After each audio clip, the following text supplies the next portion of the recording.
Ah, so I'm walking on the top of the South Downs. Amazing view here, heading towards Ditchling Beacon. It's a very hot day, actually. I set off really quite early this morning. It's only about 8:30 now. Been walking for about, nearly a couple of hours. Just to sort of avoid it being too hot, but it's already very hot. So anyway, I'll have an interesting suntan. I've still got quite a distance to go before I get back to the car. But anyway, got Bluescamp coming up next week, which is a summer school that we were running every single year, but apart from the obvious interregnums.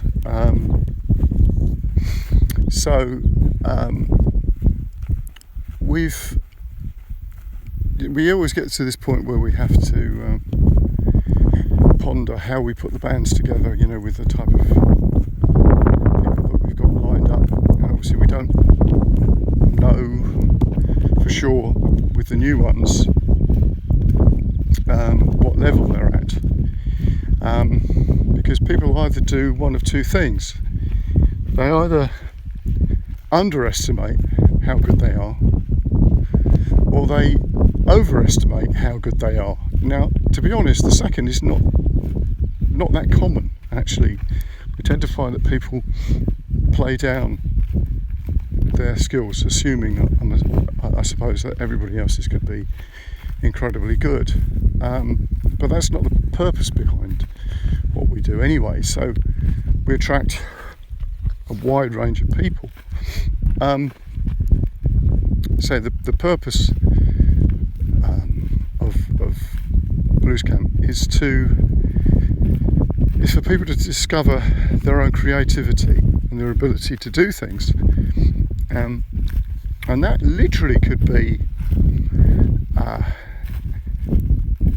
playing 3 chords, or never playing an instrument, and then within half an hour you're playing keys or bass in a band, doing something fairly rudimentary but actually very important. And the idea of it being sort of a life lesson, because you could take those, use that as a metaphor for other things.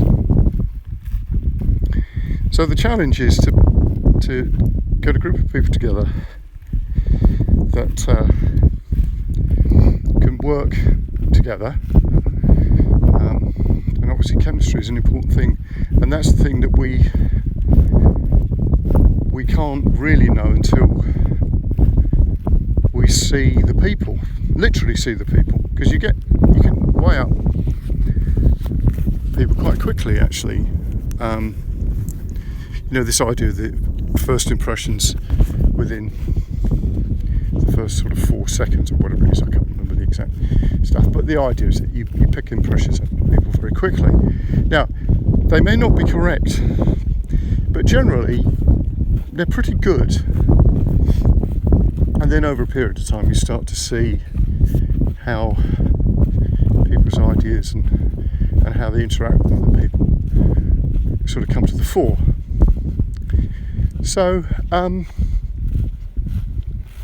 looking at that and sort of trying to explain a little bit about how I do things. This has been pretty successful, this. We've been running it for a number of years. I mean, if COVID hadn't been in the way, we would be around about 20 sessions, once a year.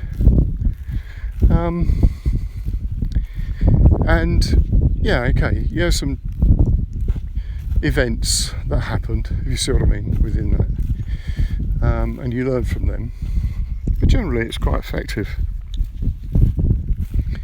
So one of the foundational things of Bluescamp is to have a very loose structure. So everybody knows roughly the format. You know, there's going to be a concert at the end. There's going to be quite an easy thing to do at the beginning, first project, but we're getting people to play, and there'll be other things that you know, sort of lessons and stuff like that. And then lots of people gearing up to perform a song and then another song, so they're playing to their peers all the time. And it's a sort of a almost wall-to-wall music. There's even music in the evenings after people, you know, but there's a sociability thing, because this is one of the key, you know, the key points about blues camp. And I think just generally, if you're playing in a good band, there's good rapport between people. So, as I say, a lot of this is a little bit hit and miss, but within that sort of thing of it being a little bit hit and miss, again, this sort of thing about flexibility. Once you've got that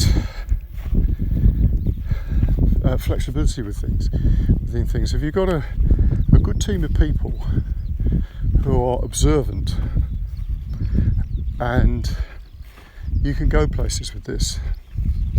So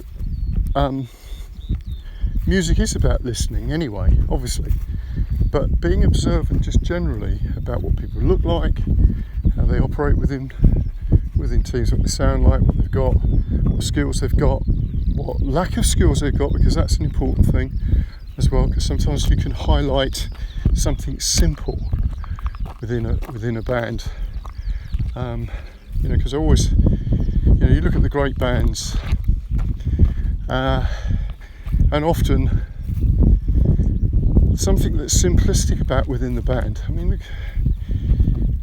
I would say the Beatles on this, actually, because although I really like Ringo's drumming, because what they did with Ringo's drumming, how they made that really work. I mean, he's not John Bonham, but he's a musical player. But in a way, there's a simplicity about Ringo's drumming that really makes the band really sort of groove. So, I've got a farmer turning up here, organising their cattle, interestingly. Earlier on we had this herd of cows following me, but they're very keen to know where they're going to see. Oh fuck, that's not good. Hang on.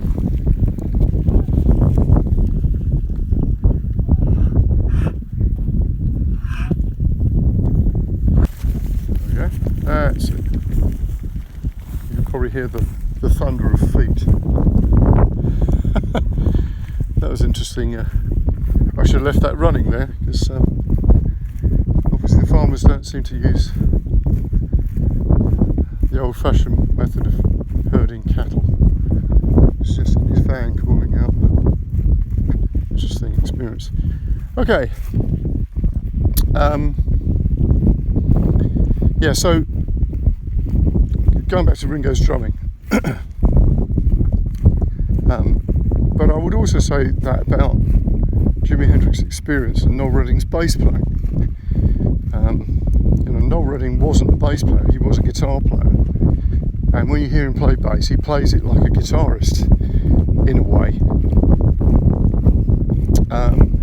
But there was something about Noel's bass playing that rooted the other elements of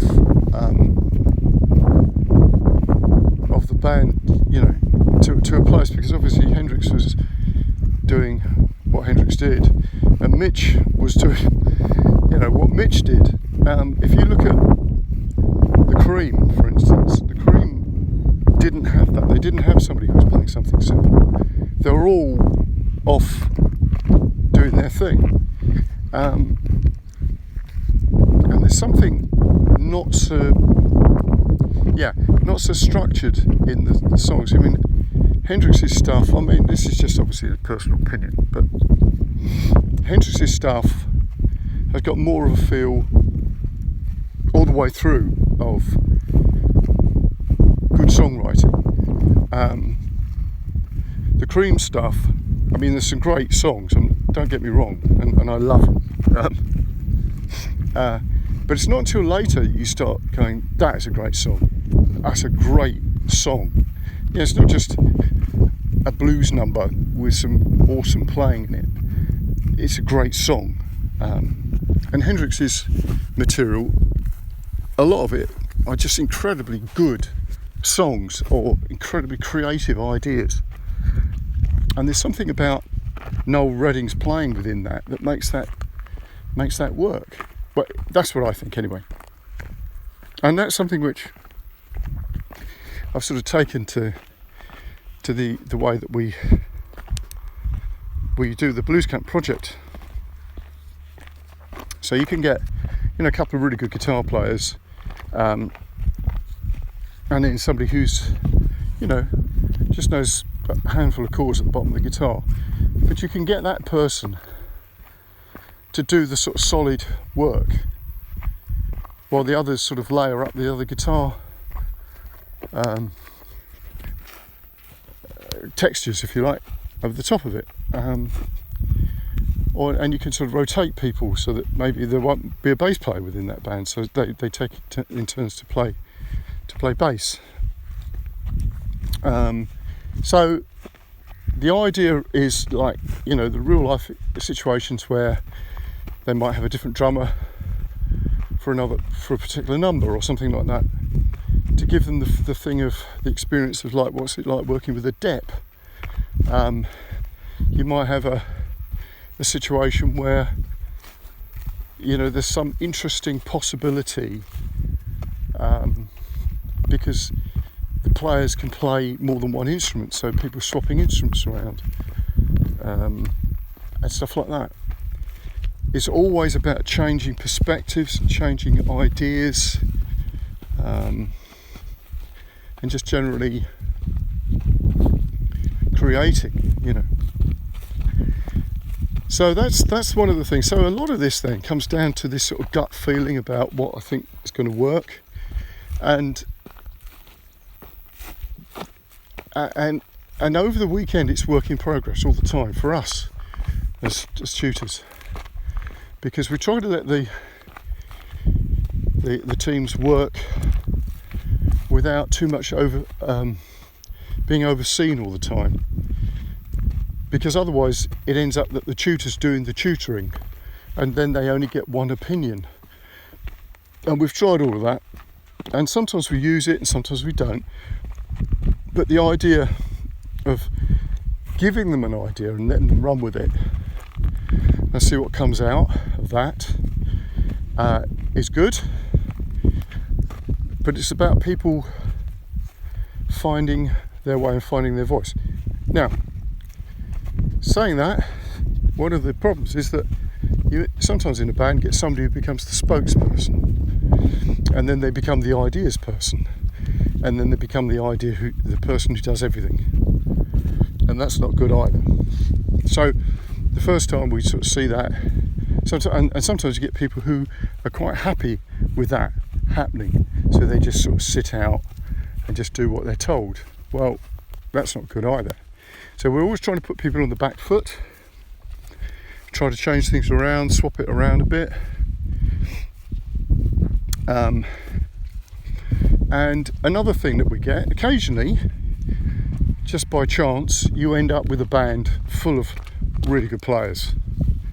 And then what they do is they take it easy. So the first project they'll go, oh well, we'll just do a 12-bar blues, Sweet Home Chicago type of thing, and you go, right, okay, well, we can't have that, because they could do that without thinking about it. We don't want that. We want to challenge people. So we have a lot of strategies for putting people on the back foot to do with their ideas. Now, I did an album project with a bunch of pupils who obviously some of them were reasonably good players, others were pretty novices in what they were doing. And somebody would write a song idea, somebody else would play some chords and record the chords and send them. And then I took it to a studio, started looking at it and then thinking, well, what can I do with this? Is there something I can do with this? And the experience it gave me, because I thought about doing an album, but you see the problem is, if you're a player, you can go, right, okay, we're going to do an album. You get a bunch of people together and you say, we're going to do a whatever it is, funk album. And immediately you go into that, okay, how do we do a funk album? And that's it. Or we're going to do blues, or we're going to do, what? And you fall into a format. But with this project, it wasn't like that, because somebody would come up with an idea and you think, well, what the heck am I going to do with this? And then you sort of look at that and go, well, you have to sort of re-engineer your thinking about this particular idea. So yeah, it gets you sort of thinking out of the box, which is really important. All right. So anyway, quite interesting. I'm walking up to quite a busy road now, so I'm going to probably sign off now. Quite interesting today. There's been a couple of people out running, and it is really very hot. We're not used to this sort of I'm feeling it, and I'm just walking. But I've had two people run past me. This guy who you just heard puffing and panting, going by, he's stripped down to his shorts, and he's got a hat on, which is a bit like, okay, you've got a hat, but you've got no shirt on. It's interesting. But anyway, and he's obviously run quite a distance, and struggling, I think. But yeah, best of luck. So let me just navigate this road.